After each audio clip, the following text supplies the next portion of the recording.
June 9th, 2018. Legends of the Ring, Bill Apter here, and I'm with the FBI, the full-blooded Italians. And you three are still together. We're going to go get some pie in a little bit, ain't we? I'm going to get some beer. I don't know what he's doing. Well, beer and pie go together, don't they? Not really. I'm ready for some grilled chicken or something. I don't know. He's still back down. Welcome. You talking about pizza pie, FBI. That's all us Italian folk eat, ain't it? I didn't know you were Italian. All the years I knew. I had no idea. Look at that. I got that. So when you were growing up, did you listen to a lot of Dean Martin records? Oh, Dean Martin, Lord, yes, I loved him. Frank Sinatra. Frankie, baby. I knew Frankie personally. Remember we did when he In died? Boston. When who died now? Frank? Wasn't it? We went out to his music. To Frank Sinatra. Was it Frank Sinatra? What? Fly Me to the Moon. Yeah. Was It's it Frank Boston? Sinatra. Okay. Yeah, Frank all Sinatra. right. Yeah. You did. We sure did. When he died, we went out to his entrance music and did all the, the mannerisms and everything. I didn't There was know a lot that. of fun. I didn't know We that. also made Fancy, too. we made the pizza You made in the- Boston think where we we did threw it Philly, up, too. but it never came down. Yeah. So wait a minute. Now you're one of the original FBI members. How did they become FBI members? Well, we started with J.T. Smith. He was the first FBI member. That's right. He's super Italian. And he's super Italian. And then he actually moved to Virginia. And then Paulie brought Tommy and Tracy in and made us the full-blooded Tommy was a Italians. little before me. That's unbelievable. That's right, because we did the first barely legal pay-per-view, actually. We did a dark match in barely legal pay-per-view with Chris Chetty. we're still that's barely legal. That's Taz's cousin. Taz's cousin. Yeah, Chris Taz's Chetty. cousin. Where is he these days? I'm not really sure what Anybody Chris is Got a doing. real good job, like Yeah, here he's something doing with the well. road systems in New York or something. A real good great. job. Yeah. That's great. His wife and been together a while. I think He has like 5 kids. Yeah. Maybe That's 10. an amazing Who knows? story. Family. That's Right. somebody in the wrestling business, wife and kids, been around together for more than 5 years. That's amazing. Yeah. I've been with mine 40. I know it. I know it. I know it. Hey, but going back to little Guido, man, he was a time in his life. His name. He's a time in his life when he was with us that I thought he was going to be on the wrong side of the bars. I just want to shake his hand right now. He's a member of the court system. And I don't mean illegally, I mean legally here. Oh, that's great. I made the right side. I made the right side. Yeah, Do you want to explain that? I don't know if our viewers. I'm in New York. I work in the Justice Court. Oh, right. My regular job. Right. And what right. you also I had work for the Power Authority also. Yeah. I'm an account manager. Yeah. So Now- I've moved on from wrestling. We were talking, but you're still at the conventions and you're still so I popular still do with this, the and I fans. like to hang out. Yeah. Yeah, it's the family. It's the family. So you two, we were talking that my son now lives in Marietta, Georgia, and you mentioned something that struck me because 3 weeks ago when I went to visit him, he took me to the Cobb County Civic Center Yeah. in Marietta. Pay-per-view, 6-man tag versus the BWO.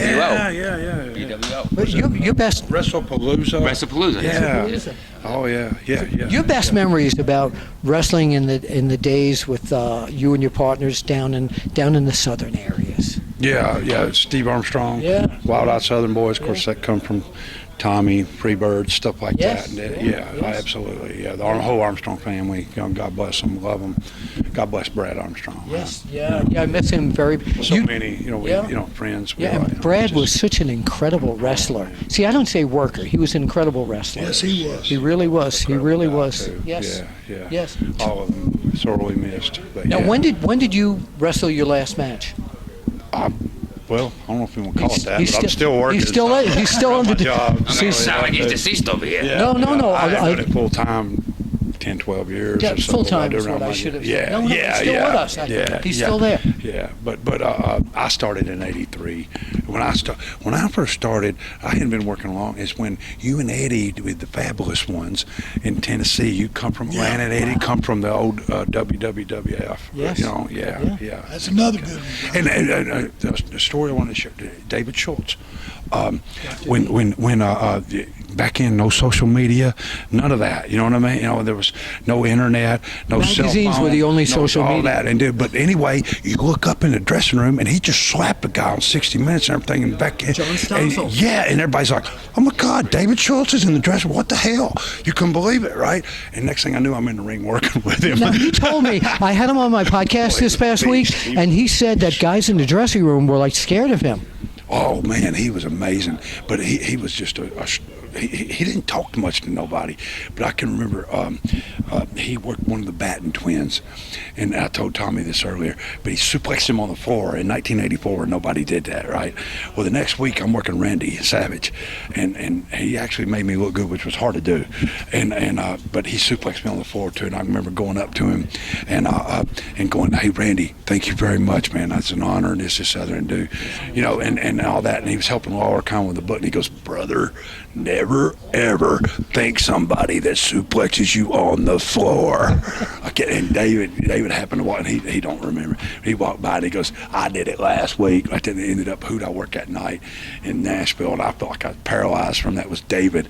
And the dressing rooms didn't connect, and then he was a beast. He was Thank you for that story. Tough son. Thank you for that story. Boy, he was one bad dude. That was a great story. And he worked there a week, got paid and quit. I guess he didn't. That was time. That was time. So before we go, Alex, would you come in real close here? I want to show you something. Just Tommy and I right now. I want to show you something that professionals can do. So one of the greatest feuds in the history of the business was you and Buzz Sawyer. Let's go back in time and make like Buzz is still around. And tonight it's going to be you and Buzz Sawyer in the last battle of New Jersey. The fans are out there. Tell us and tell Buzz Sawyer what's going to happen in that match. Somebody say something.